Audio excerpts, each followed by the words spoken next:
I work at OLI. Okay, today we are going to talk to you about how you can use the Open Learning Initiative courses with your students. So we'll go over course access, how people get access to the course, you and your students. I'll talk through the syllabus page a little bit, give an overview of all the elements of a typical OLI course, and then we'll go in and look at the gradebook, learning dashboard, and then finally how you can set up and configure your own courses. So let me change the share and then I will show you some stuff. Let me see, make sure I click the right. I would have been set up better to do this more smoothly had there been real people in here. So what I'm showing right now is I'm an admin, so your page will look a little different. And actually, I would have set up to be, I have an instructor account I should have logged into. So that didn't show. But when you log into the Open Learning Initiative to teach or as a student, you get this first page. This My Courses page is what you land on after you enter your username and password. And what I wanted to show you here is and talk through a little bit is about how you access or provide access to your students. So students can enter your course in a couple different ways. One could be through LTI integration in your LMS. So what that means is that if you have a learning management system such as Canvas, Blackboard, Moodle, you can have a connection. You can set up OLI to be accessed through your course in that LMS, so that when students click into OLI, it's using their sign-on from your LMS and uses that single sign-on to get them into the OLI course. The other way you can have students enter your course is to set it up through OLI if you're not using it through your LMS, and you set up your course, which we'll show later in this session, and essentially you just provide students with a course key that then they come in, they see this box, they put the course key in, and they're registered in your course. I wanted to add that there is no benefit of one over the other technique. If you do sign up, if you do integrate a course through your learning management system, it doesn't at this point have any sort of grade flow feature or anything of that sort. It's really just a one-way single sign-on access, and it removes hurdles for students if you do provide a single sign-on link, but it does require some preparation. So you have to go through your LMS admin and have OLI integrated as an external tool. But if you go through the web, then it can be immediate. You don't have to worry about working with your learning management system admin, but students will have to register and create accounts with passwords. Thanks, Hal. Perfect. Sure. I can actually show you I queued up my demo student in Canvas if you'd like me to share what that looks like. Sure. Okay. Let me make sure that I'm still authenticated before I share. Okay.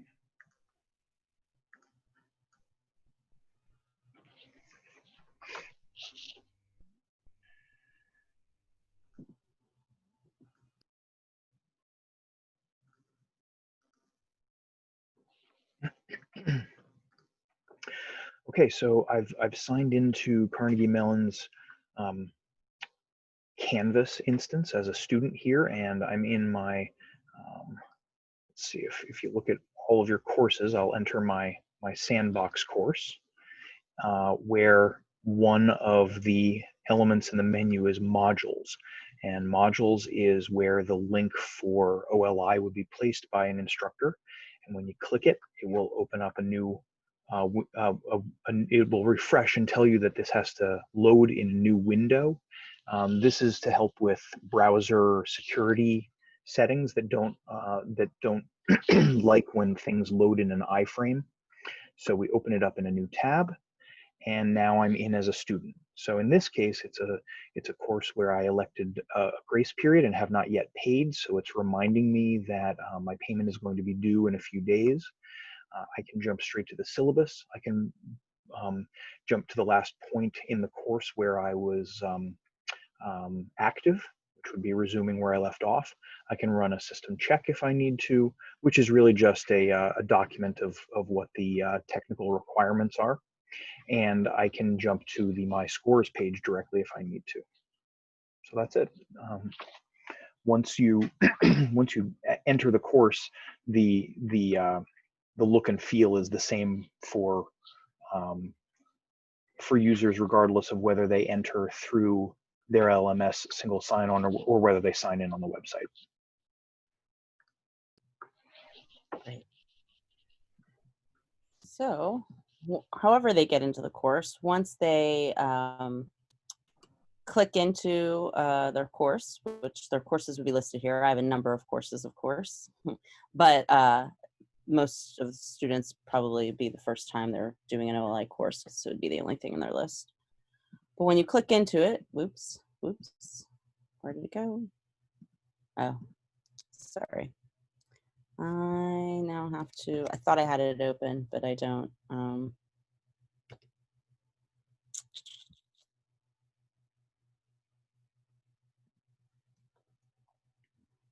Students enter the course. You then get added into this, what we call the syllabus page. And what it is the scope and sequence for the entire course, the units and the modules. What you're seeing here, because I'm in here as an instructor, I get these little gradebook and learning dashboard links, but your students wouldn't see those. Your students would see links to all the quizzes, and if you assign these due dates or set these up in any kind of way to, with our scheduler, then that would show up here, and I'll show you how to do that later. So syllabus, since I'm just doing it to you guys, I can look at my notes a little bit easier and more lethargically. So let's dive in. I can give you some overview of what a typical course looks like to a student. I'm going to dive into our favorite stoichiometry unit. So here's a question, Hal. I wasn't sure if we should be showing it in the new theme or the old theme. Chemistry in particular must be presented in the new theme because there are elements, if it is in the old theme, that will not render. Okay, good to know. Okay, so this is the beginning of the stoichiometry unit. And a typical OLI course has intro pages. It has, this is the module. It has learning objectives prominently displayed at the top. It has text with terms highlighted. So, and some of these, you can see this, I don't know if you can see the pop-up in Zoom, but this has a pop-up that that says, Yep. that gives the definition. Yeah, we can definitely see that. Okay, great. That's good to know. Images also have alt text. Again, I don't know if you're seeing this, but we have a pop-up that gives the alt text to this image. Yeah, we are. So, okay, great. And, the most important element in OLI courses is the practice. And so we try to get students to get to the practice as soon as possible. Have little, we try to eliminate what we call walls of text and have things very straightforward and in a linear way where students can consume it, learn and practice and show their mastery throughout the course. So these activities that students work with have unique targeted feedback. So for each answer option, it should tell the student whether they got it correct or incorrect and give a reasoning as to why that is incorrect or even why it is correct, which is important if students are using this for practice, which we expect, and clicking through multiple times. Or if they're guessing, then they get to the right answer, that learning will still take place as to why it's correct. Another thing that we tend to build into our courses as much as possible is something we call worked examples. And so here's one right here where it's an example in context and shows the steps that it takes to get through that example. And a lot of times, not only do we show worked examples, but then we build those into actual activities as well and practice for the students. And either that is fully scaffolded with each step the student has to go through, or taking some of that scaffolding away and having them get to higher level synthesis activities that synthesize the information a little more. And so ideally, any given course should have this build up to the learning objective or to the skills in that learning objective that gives lots of practice, but very scaffolded at first, and then maybe taking some of that scaffolding away so that when students get to the summative assessment, it's not so much practice anymore, but it's a genuine demonstration of their learning. We have lots of different activity types. This is one I haven't seen in action. This is pretty cool, the way she set this up. And what else do I want to? We have two types, essentially, of activities or of questions delivery in the system. You can do this formative practice in the page, which we tend to call inline practice. And then we have quizzes, which we consider to be the summative assessment. And you can see here, as I've scrolled through, there's lots of different activity types that students can practice with. So let me just get to a quiz so you can see that experience really quickly. Which should probably be, there's probably a faster way to get to it, but I'm kind of just scrolling through here. Sorry, what are you trying to get to? Just a quiz, like the quiz at the end of this. There you go. Yeah, there's probably an easier way. So quizzes then open up in a new tab for the student, and they're usually set up either by the developer, but I believe instructors have the ability to sometimes not override what was built there, but say that the developer made these attempts unlimited. You have the ability as an instructor to schedule these quizzes in a way that you can minimize those attempts if you want. And so I'm going to start this attempt. Again, looking at it from a student's point of view. In summative assessments or quizzes or checkpoints, a variety of terms are used in our courses to talk about summative assessments. There are questions, all the same types of questions that you can encounter in the formative on-page inline activities, as we call them.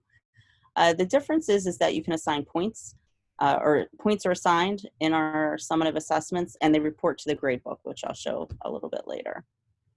We do not report the formative or practice. Go ahead. I was just going to mention that there's one other small difference, which is that we do have question pools in assessments that we don't have in inlines. That's right. Thanks, Hal. Sure. And pools can be set up. Yeah, chemistry in particular doesn't have them today. Today is August 5th, 2020, but they're actually being developed now. It's a relatively new course that is only one question deep in the assessments, but the question pools are being written now for a future release, so that there's a randomization of the question delivery across students. Right, and so if you also want to allow your students to have multiple attempts at these quizzes, it will ensure that they get some mixture of questions and not the same form of the assessment every time. The other thing about summative assessments is that they usually they don't give the feedback immediately. It's given, you go through and you select the answers and you submit at the end. And then you can actually determine if you want your students to be able to review the attempts, in which case they'll get the feedback. These ones I didn't answer, so there's no feedback showing. I'd have to find the two that I answered. Here we go. Here's one. And feedback, it's giving me the feedback so that I can review. And then hopefully if I take another attempt at this, it would be a different question altogether, but very similar. And hopefully I learned from reviewing this assessment attempt. Yeah, I think the most common setting here, and in fact the default setting, is for the feedback to be released only after the due date. So even if a student has multiple attempts, they see the correctness, which questions were answered correctly or incorrectly, but not necessarily, I'm sorry, they don't see the correctness. They get their score, but they don't get the feedback on each question, so that not only can they not share that with their peers, but also it helps make subsequent attempts more valid. Right. One other type of activity I want to make sure I show you is this My Response activity. Many of our courses have this at the end of modules. And what this is we call this a metacognitive activity for our students. So what it is it's you know, a Likert scale where students can select how confident they are with performing the learning objectives, mastering the learning objectives in that particular module. So they can go through and give some essentially feedback, or even just get them thinking about how well can they do this and how much more support they might need or information they might need about these concepts. They also have these open-ended responses that tell where they can report that they're still having problems with a particular topic or any other questions that they'd like for the instructor to address in class. And I'll show you in a little bit where you see these responses. And in fact, for this particular activity, you can even share out a report in the classroom that takes out the student names, and you can use this as a discussion point in your courses. Okay, so now I'm going to take you to the grade book. So a typical grade book for an OLI course looks something like this. It's not very elegant, but it gets the job done, right? So at a glance, we have all of these courses, and these aren't real students in this course, by the way. I'm not showing you real student data. In fact, I'm in here, Karen Swinsky, but we also have people like Andy Warhol and Fred Rogers. So at a glance, you can start to see where students are spending their time or have spent the bulk of their time. In a typical classroom, what you'd see as you check the grade book, as the students progress through the material, start to see all of these things fill up in blue, hopefully. But what this is showing is that this student, Deval, and Lindsay have accomplished probably all. Would you say how? Or I mean, that there's a tiny speck of blue there. So I'm not sure if this means that they've completed all of the activities or the bulk of the activities. Yeah, And that one in particular, I think, is meant to indicate that there is that thin white line is just to show you the separation between the two bar graphs, but that they're both full. Whereas in module 2, Lindsay missed probably one exercise. thank you. Great.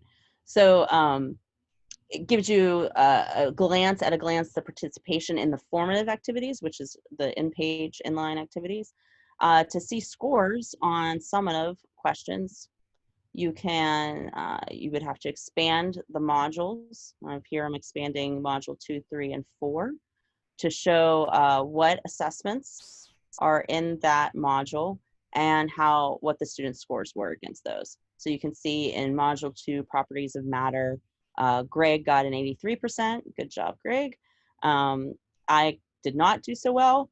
I was guessing through the whole thing. Actually, I was just clicking randomly, so that seems about right. And then Lindsay here, who is actually the daughter of the person who built this chemistry course, so I would hope she would get a pretty good grade, got 100%. So as your students complete the assessments through the course, you can expand these and see the scores that are on there. The other thing you can do with go ahead. I just wanted to provide a quick clarification. The bar graphs in the collapsed view are meant to not present a strict percentage of completion. As you mentioned, they're really just meant to give you a quick at a glance sense for where the work is being done and how much of it the students have completed. It's not meant to be an actual numerical participation metric. And that you will from time to time find when a module, even when it's expanded, is empty, and that is an indication that there is nothing there to have completed. For instance, in an introductory module, I'm sorry, it's not expanded, it is collapsed. Or is it? No, it's expanded. there's nothing in there that has a score applied to it. So there are no quizzes, no checkpoints, no labs. It may have had some practice activities, but practice activities aren't scored. And that's why when you open it up, it appears to be empty. And that's because there's nothing to apply a score to.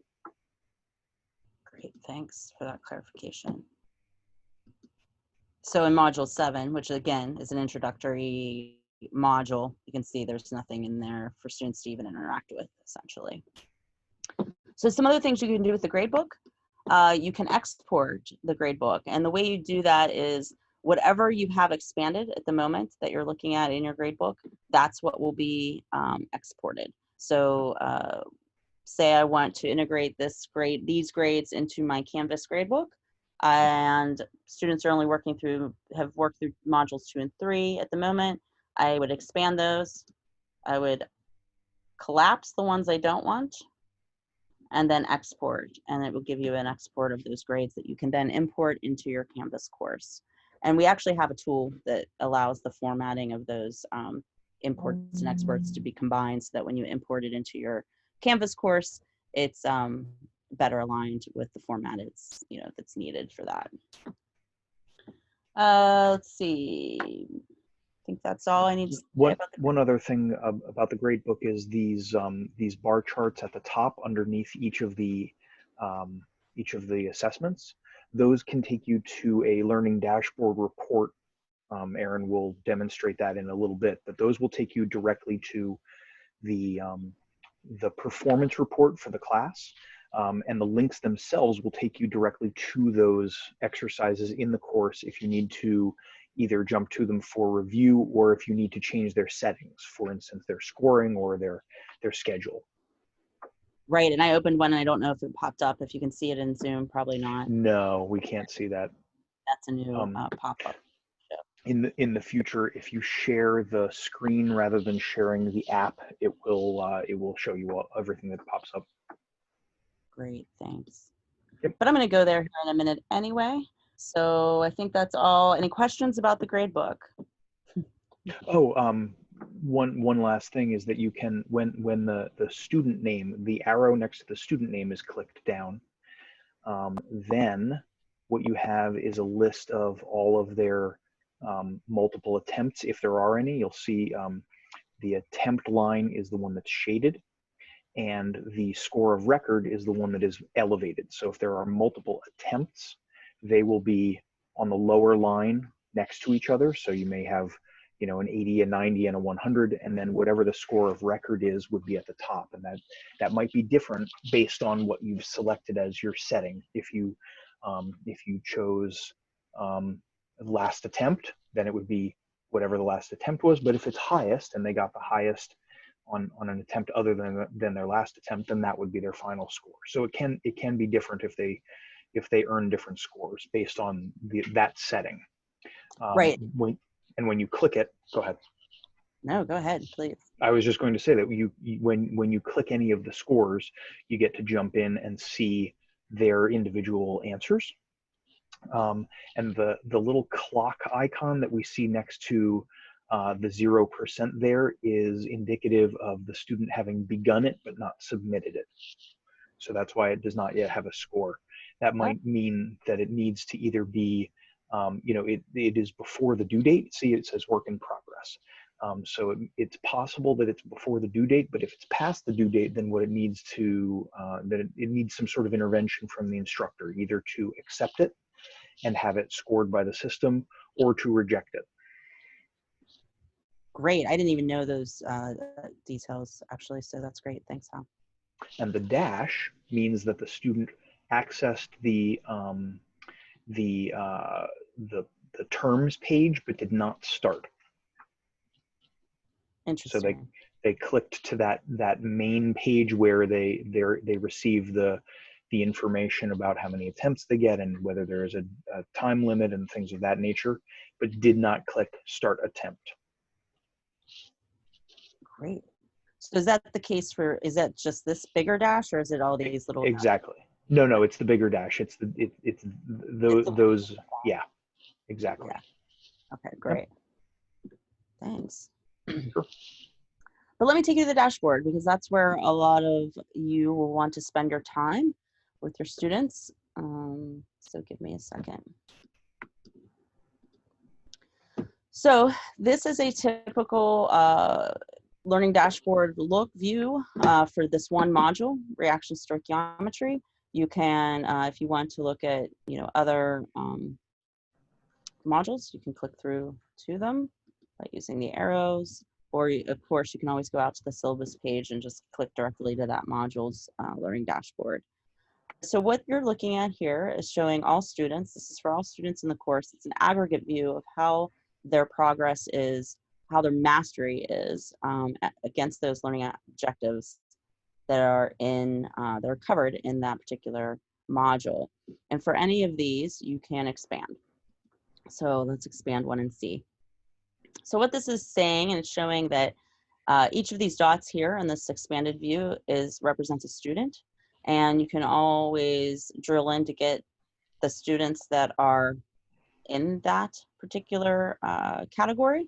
And what these colors represent is green is, they're learning, they're mastering the concepts, they're using the practice, they're getting to the correct answers.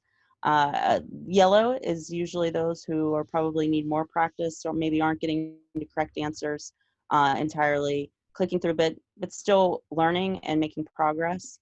Red are those students who are using the activities and the practice, but probably not getting to the right answers, not using most of the practice. Those are the students you want to probably reach out to and find out what's going on, whether they're struggling, or you can provide some additional support and scaffolding for them, maybe additional materials. Gray is we don't have enough information. There's not enough data. There's not enough participation by these students to know if they should go into any of the other categories, essentially. Here on the right side, you can see that this learning objective applies stoichiometric relationships to calculate amounts of substances involved in chemical reactions, breaks down into these skills. And these skills include, calculate numbers of moles involved in the chemical reaction, maybe calculate volume and concentrations of solutions involved in that chemical reaction. And so what these skills really do is help you to diagnose further when students are having problems or struggling with the overall learning objective. You can see at a glance what skills they've practiced with, what their correct values are, like are they getting to correct, and you can drill down into these even further too. So if you drill down into any one of those skills, it's going to give you a list of the activities where those skills are being practiced and assessed. And so you can start to get more of a view of which students are having trouble, what they're answering. If you start to see students that maybe are all getting this problem wrong and in the same way with the same answer choice, then that's obviously a misconception that you want to address in your lectures or in your supporting materials, your additional materials for those students. So this gives you a really nice way to drill in and find out where students are struggling and think about ways that you can support them more. Yeah, and in real time and before the scored assessment, before the quiz. This is, because this is all practice and they're working on it throughout they're working on it throughout the week before the assessment. This is the opportunity to peek into their learning state and address it before it's too late, before the quiz has been taken. Great, thanks. And you can see that this is calling it a sub-objective. I'm sorry, I kind of interchanged this sub-objective skills, but just know it's a breakdown of the larger learning objective. And you can see that this objective also appears in multiple modules. And so there's even more practice probably to come for these students against this particular skill. So let me go back up to the overview and see what else I can show you here. Oh, so there is some participation, and you can, the other thing you can do, I apologize, is you can also show this data for individual students, all students. I also believe that we have the capability to group students in our courses, so that if you want to group students to for specific TA to just look at their data, we can do those types of things for you. So you can see class participation, any open-ended response, so any questions in the practice that were open-ended, you can get a view of how students responded. And right now, this is the only open-ended was in this My Response in this module. And by the way, since I'm here, this is that My Response activity that I was showing you before, where students can report how confident they are with the learning objectives. There's a link right here that just hides student names. And then you'll see that the names were taken away, and you could possibly use this as a tool in your classroom to as a discussion item about how students are doing and how they feel about the materials.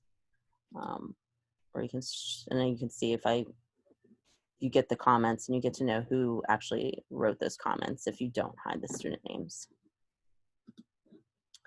And then any checkpoints or quizzes associated with this module, you can dive right into that and see that report. I would have showed it earlier. Is there anything else how we should say about Learning Dashboard? Like, you know, in this time period, because we want to get it to set up before we're out of time. You're muted. No, thanks. I think we're good. Okay, cool. So now that you see all the tools that are available. Maybe one last thing. Okay. On the participation report, you can export that. There's a tool at the top right to export, and when you do, it gives you a little bit more of a breakdown than this chart here. It will tell you what percentage of the total work has been completed and what percentage of the, I forget whether it's practice or whether it's non-practice, the high stakes or low stakes. I think it's practice, but it will break it down into two categories and give you a bit more of a view of what students have and have not been doing. Great. Yeah, I didn't even realize that. And so, by the way, one of the things, some ways that you can use participation in OLI is to, you can provide participation grades for the students, encourage the students to work through the courses. Using the course and showing the data from the course is another way that encourages use by the students when they see that you're actually using that information to tailor your lectures or to help them support them better. They tend to participate more in the course when they see that you're actually looking at it and using it. Another way that participation can, that I've just recently heard giving scores for participation is we don't really give scores of formative practice because we want students to have a safe practice place to get to mastery. But sometimes I've heard some instructors use getting the right answers. Sorry, how have you heard this? I think Norm's just said this recently about a way that instructors use participation by turning the learning objectives green. Essentially, right. Means that they've done enough of the practice that you feel pretty confident that they're getting to mastery, but without punishing them for getting it right or wrong. It's just another way you can start to give participation points and encourage the use of the materials. Yeah, so everybody who works through, regardless of what their learning estimate would be at the end, would get a participation grade. But the students who have clearly demonstrated that they're not simply just clicking through and are actually being thoughtful about their answers are the ones who are more likely to get the high learning estimate. And if you achieve a high learning estimate, then you get a little bit of a boost in that participation grade. Everybody would get the same baseline number of points, but those who show that they're trying harder by getting that high learning estimate would get more points. Yeah, so there's a number of ways you can use this to again get encourage students, motivate students to use the materials, and show that you're being serious about grading around this the use of these materials. Okay, so I think the next thing that's really important to show you guys is how to set up a course. So let me get back to my manage course page, which I can never remember how to get to it fast. In this case, it might be better if you do sign in as an instructor to show what the real course builder list looks like. Yeah. I don't know though. My instructor account might also no. Okay, you're right. My you want me to? Account. I can look I can look it up for you if you need. I think my instructor account's fine. I think it only shows what instructors see, so that's fine. Okay, let me sign out.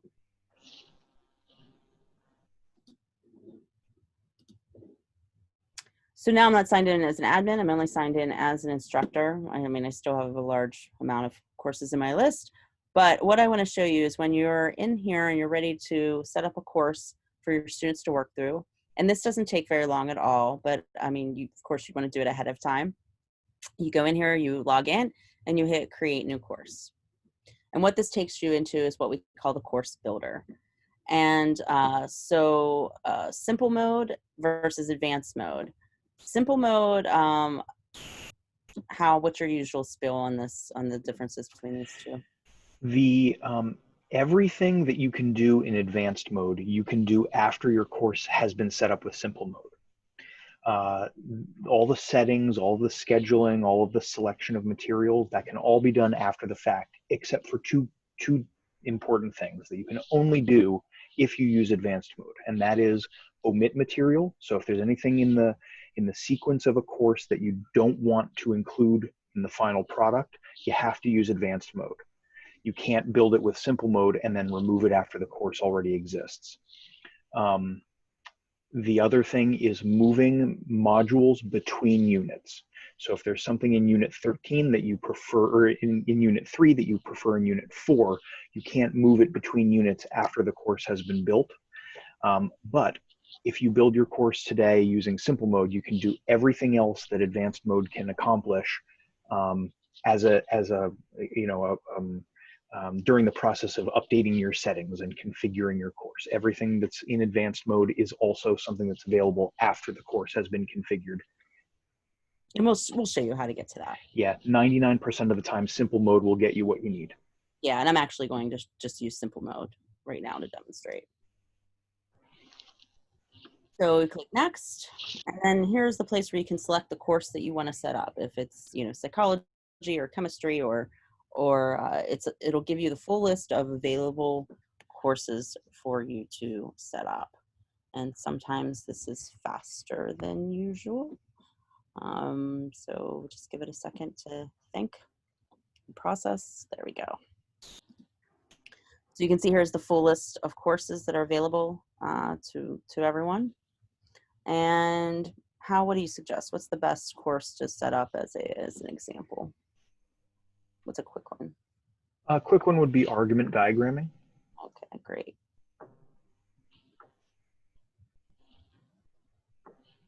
So what we mean by quick is that argument diagramming isn't, doesn't have as much stuff in it. Meaning, like, it's probably shorter in terms of modules, pages, but also integrated activities such as labs and things like that. Yeah, it's not 1,000 pages long like French 2. Yeah, right. Here, sometimes you'll see a list of courses that you can select from, or versions of that course that you can select from. There's usually information to tell you which one you want to select. Sometimes there's specialty versions that you'll just know those aren't for you. So just know One that. example there would be if you chose statistics, then there would be 2 options under there for probability and statistics and statistical reasoning. Great example. So here's where you can set the schedule for your course. And by the way, this doesn't have any kind of functionality related to it, meaning that whatever date you put in here doesn't necessarily open or close the course. It's just for your own reference, essentially. The time zone that you're in. That's important for due dates. Yes, thank you. Especially if you have students in a different time zone from where where you're delivering the course. Did I spell that right? So you put in your title, your institution name, and here's where you select a course key. This course key is a unique identifier that you provide to your students to get access to the course. So I'm just going to put CMU ARG. Passwords. You don't have to fill in a password. In fact, we probably would say don't do that. Yeah, we advise you not to use it unless you have a good reason to, because it's just another hurdle for your students. Right, exactly. And auto admit students, yes, you always want that, I would say as well. And so here's showing me what I just created, and I can finish. What this does is it builds the course for you that then you can use it for your students. And you can continue to the manage course page. And what this gives you is if you, as an instructor, clicked into any of the courses in your My Courses view, it takes you to the syllabus. But there is a manage, I don't know what I was trying to say there. But here's where you can edit the settings as This Hal is the talked manage about. course page. Yeah, I realized I was looking for a managed course link, which is in your My Courses view, but not this view because I'm already in it. Yeah, thanks. So, You could show that but if you here, wanted. You could just jump back to My Courses and show what it looks like now that you've developed it. Oh, that's a good idea. So again, my course list is huge. So let me find my argument diagramming, and I named it SIMU.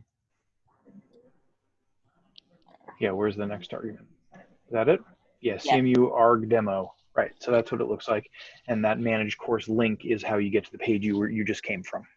Yeah, but you could also jump to the gradebook, the learning dashboard, go into the course syllabus, any of those things. But I'm going to go back to manage course to show you some things here about the course that you'll want to know about. So it'll list any instructors. It'll let you list any, add any TAs or students as well.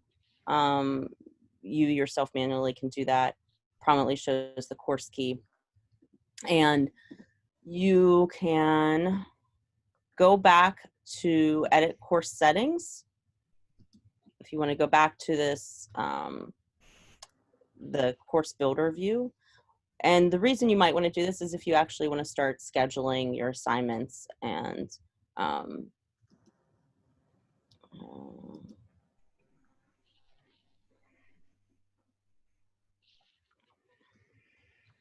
sorry, I'm not used to working through this from here. So give me a minute here. Which piece are you looking for? I was looking for the scheduling. But is that a different there are two forms of scheduling. One is for the assessment itself, and one is for the content. If you want to close the unit or the module with a schedule, so it depends on which one you're trying to accomplish. So you'd only want to edit course settings if you're going to change the name or the dates, right? Yeah. So the course configuration is essentially a string of subsequent pages with different settings on them, and these links over here take you into that sequence at a different point. So edit course settings will take you to where the title and the date are. Schedule course materials will give you the ability to change the. Did you click schedule course materials? Yes. Okay, what happens when you click assignments and scheduling? Just clicking it by itself.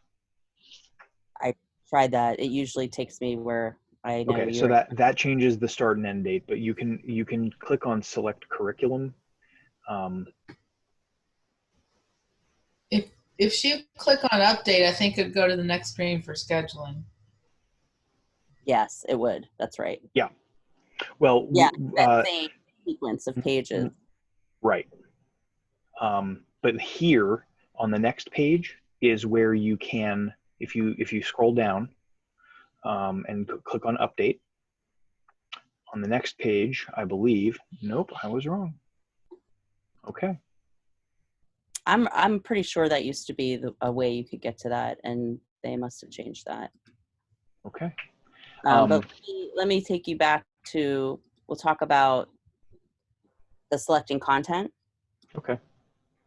So here, and you might have missed it because we were trying to figure it out, but anywhere where you see select curriculum or select content, it can take you to the list of all the units and modules in that course, and you can rearrange it by using these arrows. You can only arrange content in terms of units and modules, though. We don't go as far down as the pages, but if you want to change the order of the content in these big blocks, you can do that by using these arrows. as Howard mentioned before, if you use the advanced mode, then you would also have the ability to remove content as well. You also Or would move have the modules ability. among the units, between units. Oh, really? Oh, that's Yeah, you can move a module from that last unit to the unit before it if you wanted to, but generally that's not necessary. right. The other thing you can do is you can add content from another course. So if you do that, what it does is it takes you back to that course builder and asks you to select it. And it's thinking. By the way, hi Kelly, good to see you. Yeah, hi, Kelly. When did you sneak on? Sorry I was late. The link in my calendar said you were in a meeting and wouldn't let me in. I went back to the one email I got for the Echo meeting, and that one let me in to this. I'm sorry, I must have clicked the wrong link when I fired this up. Which I is must have. kind of okay because I'm familiar with this, but I thought you might show me something I don't know. So it's okay. I feel I'm okay. Okay, cool. Sorry. Yeah, we decided to run through it even with no one on it, just to practice. And in case somebody showed up. Yeah, and in case somebody showed up. So, and we're recording it. Yeah, So here's where it takes you back to this content selector where, again, you can select, from our other courses, like say you wanted to combine, CollabU with chemistry, which is something that's been done recently, that I know folks have done recently. You could select some content from that and add it to your curriculum, kind of build courses from pieces of other courses, essentially. Can you, because I was kind of looking at something, show me how you got to that again to select curriculum from something else? Yeah. Let me go back to the manage course page. Of course, for some reason, I'm not adept at finding that. This is this is an interesting design where clicking cancel in the process of changing your settings takes you to your My Courses page instead of to the Manage Course page. Oh, okay. Yeah, that's so right here, Kelly. Okay. There's a list there's a link in your Manage Course page that says Add Additional Content, and it'll take you to the view of the course that you've already set up. Mm-hmm. And then you click this link at the top that says click here to add content from another curriculum. Okay. Yeah, it's kind of buried, I think, but probably okay that it is. Okay, so now maybe what happens if I go back? Oh, get back to my managed course. So the last thing in the last minute that I wanted to show is the assessment options. So if you go to assessment options, you have the ability to select how essentially you want to deliver these summative assessments. You can change the number of attempts if you want students to only have one attempt. Recommended is usually what's hard-coded into the course itself, which could vary, or max available, which is, again, it's hard-coded, but it'll give your students more attempts. The scoring model, how you want that score to show up in the dashboard and what you actually want to, if you do want to export grades, what you want exported, which is, again, average, last attempt, maximum, minimum. I'm not sure why you would want to do that, but it's there, and first attempt. There can be passwords that can be entered by students to unlock exams. I haven't used that feature at all, but that's interesting. That one is used most commonly for accommodation. Students who need accommodation, they'll create one. They'll apply a password, and then the student will be given the password when they're being proctored, for example. Nice. Thanks for that use case, Hal. You can choose if you want to allow students to submit late, and this is if you are scheduling assessments. You can, determine if you're going to allow late submissions or not, well as auto submit, by the way, is the most valuable one there, because then it's impossible for students to miss the deadline. It will simply pull the trigger on their behalf at the due date or the end of the grace period, whichever comes last. And so grace period in minutes, if you want to give folks a grace period for submission, you can enter that here. You can also set a time limit for these. And like we showed you before, if you want them to be able to read the feedback after the deadline passes, after they submit, or you as an instructor can actually decide to release the feedback yourself to the students at a time you choose, or never. Maybe you never want them to have the feedback.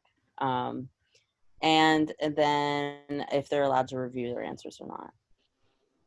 So I think one last thing I wanted to mention is that the way that the time settings interact can sometimes be complicated, but the due date and the grace period always override all of the other time limits. So if something is due at midnight and a student begins it at 11:59 p.m. and it has a 60-minute time limit, they don't get 60 minutes. The same way if they stroll into a person, a face-to-face class 1 minute before the class ends, they don't still get a full hour for their exam. The time limit means that they get 60 minutes from when they start until the due date comes. The due date, and then whatever, if there is a grace period, whenever that expires. So there's no way to sort of game the system when it comes to the time settings. Great, thanks, Hal, for mentioning that. I didn't know this, how those worked, or the cascading effect of those settings. Great. Well, that's in a nutshell what we wanted to show you. So we went over the syllabus page, some overall course characteristics, the gradebook, the learning dashboard, and how to set up and configure a course. So does anybody have any more questions? I think I'm good. Okay. Did you guys record the one on using the Echo tool or whatever? We did. We just haven't gotten posted out on the web yet, I don't think. Okay, because there are some. I think I missed that one, or I couldn't come, but that one I'm really interested in seeing how that works. Yeah, we're going to have more of those. We just decided that during the month of August, we were going to focus on the delivery platform, the sort of, back to school, right. How to use OLI. We'll get back to, those are scheduled to begin again next month. But we also have 1 or 2 recordings online. If you give me just a moment, I will go fetch one of those URLs. Okay. Is there been any updates on how it integrates, like with Canvas and things like that? Only one thing has changed, and that is that we have a conversion tool for the gradebook export that better aligns it with the gradebook in D2L, and we have one. We're building one for, or was it Canvas? I'm sorry. Canvas for Canvas already exists, but we're building D2L. Yeah. And how, I don't know if it's rolled out yet, but the proctoring functionality. Yeah, but that's not much. That doesn't have to do with the integration. Okay. We have a school that uses statistics at a departmental level. So they've got like 1,700 students per semester. And with everybody going online for the fall, they've needed a more reliable proctoring situation. And we have enabled a lockdown for assessments within OLI. Now first of all, we haven't rolled it out yet. It's still in testing. Okay. But it will be in the next few weeks rolled out to the production server. It only locks down OLI. It has no control over anything outside of the OLI environment. But if a student accesses a quiz or a checkpoint, and it will prevent them from accessing any other OLI materials in that same course. Now, it's important to know that that is a setting. So there are lots of use cases where you wouldn't want to do that. For instance, if it was a practice exam, right. Or if the whole purpose was for it to not be formally scored and you really wanted it You wanted them to have full access to the content. So it's a toggle in those settings that Erin just showed. We just haven't rolled it out yet. But we've been testing that in conjunction with the Respondus lockdown browser tool itself, which Carnegie Mellon uses in its Canvas installation. And we've learned that it is possible to use OLI as long as you whitelist it. And what it will do is you can provide a link directly to the OLI environment where students would be able to then access the assessment.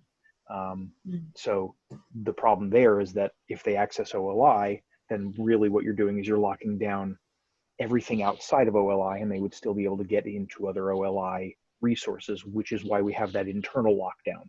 So the two of them together are meant to lock down students to the quiz itself. Okay. Interesting. So the whitelist lets you get into OLI and just see anything in OLI. Right. And that isn't much of a lockdown. It's just it just locks down the outside environment. Outside of that, right. Right.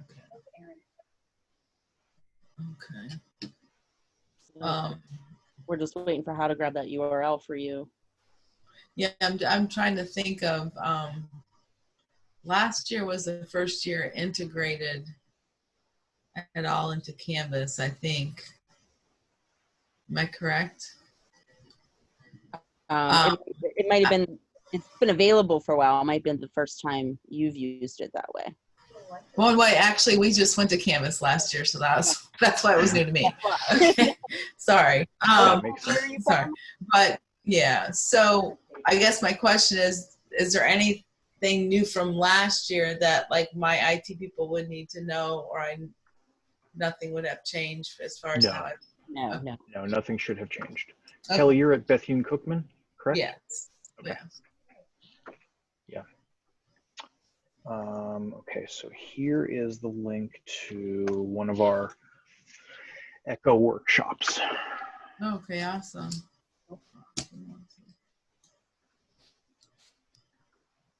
Yeah, let us know so, if you need development work, because we have other supports in place for you if you want. Right, yeah.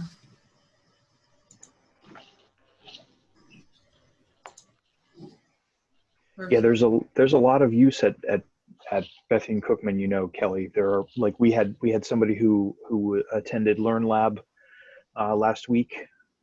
Yeah, I gave her a lot of my data to work with. I hope she got to use it. Because I was going to go this year, and then with all the COVID stuff, I just ended up not doing the online because of just helping with family here. Right. But I was going to go to that, and then it didn't work out. So I said, use my data so I can find out more information. Nice. So I don't know if I got it to her in time, but hopefully I did. So